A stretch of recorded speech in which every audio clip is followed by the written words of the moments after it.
జయ శ్రీదత్త, జయ గురుదత్త. మొగిల్చెర్ల అవధూత శ్రీ దత్తాత్రేయ స్వామి వారి చరిత్ర. దత్తపాదములు 38వ రోజు.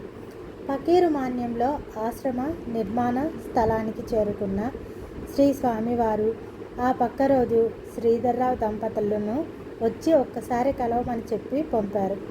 పక్క రోజు ఉదయానికి శ్రీధర్రావు ప్రభావతి గారు వచ్చేశారు. ఆ సరికి శ్రీ స్వామివారి తాత్కాలిక నివాసం పూరిపాక సిద్ధమైపోయింది. అందులో 2 కొయ్యతో చేసిన బల్లలు కూడా పెట్టారు. ఎవరైనా వస్తే కూర్చోవటానికి శ్రీధర్రావు ప్రభావతి గారు వెళ్ళేసరికి శ్రీ స్వామివారు పద్మాసనం వేసుకొని ధ్యానం చేసుకుంటూ ఉన్నారు. శ్రీధర్రావు గారిని చూసి నవ్వుతూ, అన్నీ అమిరాయి, ఇక ఆశ్రమ నిర్మాణం దగ్గరుండి చూసుకోవచ్చు నేను అన్నారు. ఆపై ఒక్కసారిగా శ్రీ స్వామివారు గంభీరంగా మారిపోయారు. ఆ స్థలంలో ఆ దత్తాత్రేయుడి పాదముద్రలు ఉన్నాయి, మీరు చూశారా అన్నారు. శ్రీధర్రావు ప్రభావతి గారు ఒకళ్ళనొకళ్ళు చూసుకొని, లేదండి, దత్తాత్రేయ స్వామి పాదముద్రలు మాకు తెలిసి ఇంకెక్కడా లేవే అన్నారు. లేదు ఉన్నాయి, మీరు చాలాసార్లు చూసి ఉంటారు, గుర్తు తెచ్చుకోండి అన్నారు శ్రీ స్వామివారు. శ్రీధర్రావు గారికి చప్పున గుర్తొచ్చింది. స్వామి, ఇక్కడకు దగ్గరలోనే మన్నేటి ఒడ్డున పాదముద్రలు ఉన్న శిల ఉన్నది. అది ఎన్ని సంవత్సరాల నాటిదో తెలియదు, కానీ మా తండ్రి గారి చిన్నప్పటి నుంచి చూసేవారట. వారి తండ్రి గారు అంటే మా తాతగారు హయామంలోనే చూశారట. మేము మా మాగాని పొలానికి ఈ దారిలోనే వెళ్తూ ఉంటాము. ఎన్నో మార్లు చూశాము, కానీ దానిని మాకు శ్రీ సత్యనారాయణ స్వామి పాదాలుగా చెప్తూ ఉండేవారు. మా పిల్లలకు కూడా మేము అలానే చెప్పాము. కావాలంటే చూపిస్తాను అని ప్రభావతి గారి వైపు చూసి, నువ్వు రాగలవా అక్కడ దాకా అన్నారు. అమ్మను కూడా తీసుకెళతాము. ఏమ్మా, నువ్వు మాతో రా తల్లి అన్నారు శ్రీ స్వామివారు. ఆశ్రమ నిర్మాణ స్థలం నుండి గట్టిగా 1-2 ఫర్లాంగుల దూరంలోనే మన్నేరు నది ప్రవహిస్తుంది. ఆ నది ఒడ్డున ఉన్న శిల వద్దకు శ్రీధర్రావు గారు శ్రీ స్వామివారిని తీసుకెళ్లారు. పాదముద్రలు చెక్కినట్టుగా ఉన్న ఆ శిలాఫలకాన్ని శ్రీ స్వామివారు తదేకంగా కొద్దిసేపు చూసి అక్కడే కూర్చొని ధ్యానం చేస్తూ సమాధి స్థితిలోకి వెళ్ళిపోయారు. సుమారు అరగంట గడిచిన తర్వాత సమాధి స్థితి నుంచి బయటకు వచ్చి, అమ్మా, ఇవి సాక్షాత్తు ఆ దత్తాత్రేయుడి పాదముద్రలు. పశ్చిమ భారతంలో ఒక చోట చాలా ఎత్తైన ప్రదేశంలో ఇలానే శిల మీద ఆ దత్తాత్రేయుడి పాదముద్రలు ఉన్నాయి. మళ్ళీ ఇక్కడే ఆ స్వామి పాదముద్రలు ఉన్నాయి. ఈ భూమి ఒకప్పుడు దత్తక్షేత్రం మరుగున పడిపోయింది.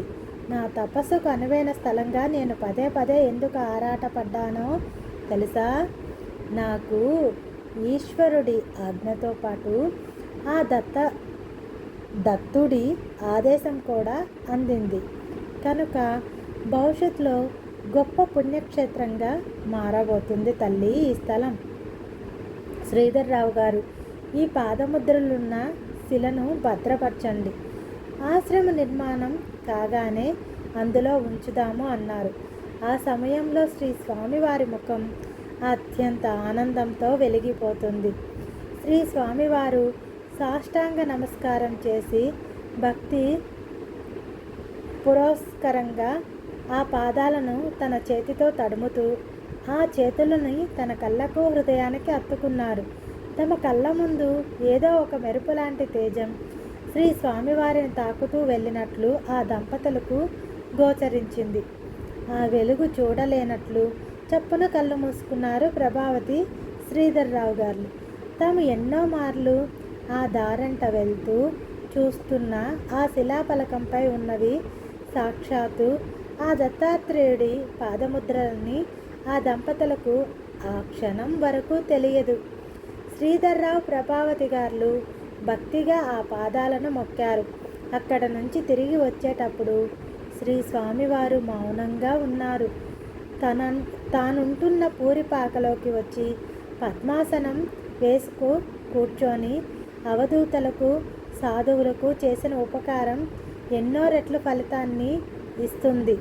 సంచిత పాపకర్మలను వాళ్ళు నిష్కమంగా చేసిన ఆ సేవ క్షయం చేసి వేస్తుంది, జన్మరాహిత్యాన్ని కలగచేస్తుంది. మీరు చేస్తున్న సేవ, పడుతున్న ఆరాటం ఊరికే పోదు. మీ ప్రారబ్ధము కర్మలు అనుభవించక తప్పదు. కానీ ఉత్తమ గతులు లభించటం మాత్రం తథ్యమని చెప్పి మీరిద్దరూ కూడా ఈనాటి నుంచి నన్ను దత్తాత్రేయుడిగానే సంబోధించండి. అమ్మా అమ్మా, నీవు మాత్రం నన్ను నాయనా అని మామూలుగా పిలిచిన పలుకుతాను తల్లి అన్నారు.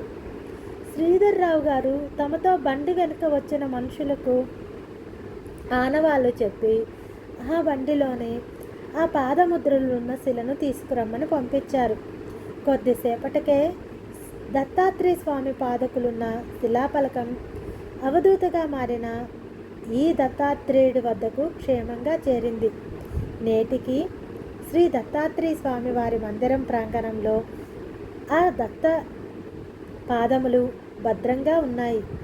శ్రీ దత్తాత్రేయ స్వామి వారి మందిరం దర్శించిన ప్రతి భక్తుడు ఆ దత్త పాదములకు ప్రదక్షిణాపూర్వక నమస్కారం చేసుకొని వెళ్ళటం ఆనవాయితీ. ఎంతోమంది తమ కోరికలు కోరుకుంటూ ఆ పాదాలకు ప్రణమిల్లుతారు. ఒంగోలుకు చెందిన సుప్రసిద్ధ వైద్యులు శ్రీ సునీల్ కుమార్ రెడ్డి గారు ఆ దత్త పాదములకు ఒక చిన్న గుడి ఏర్పాటు చేశారు. శ్రీ స్వామివారి జుటం సవరం రేపటి భాగంలో తెలుసుకుందాము. సర్వం శ్రీ దత్తాత్రేయుని కృపగా మన అందరికీ అందినందుకు సంతోషం. శ్రీ దత్త స్వామిని అందరూ దర్శించండి. పావని నాగేంద్ర ప్రసాద్, దత్తాత్రేయ స్వామి మందిరం, మొగిల్చెర్ల గ్రామం, లింగసముద్రం మండలం, నెల్లూరు జిల్లా. ప్రతి ఒక్కరూ స్వామివారి గుడికి రాగలరు అని మనవితో పూర్తి చేస్తున్నాం.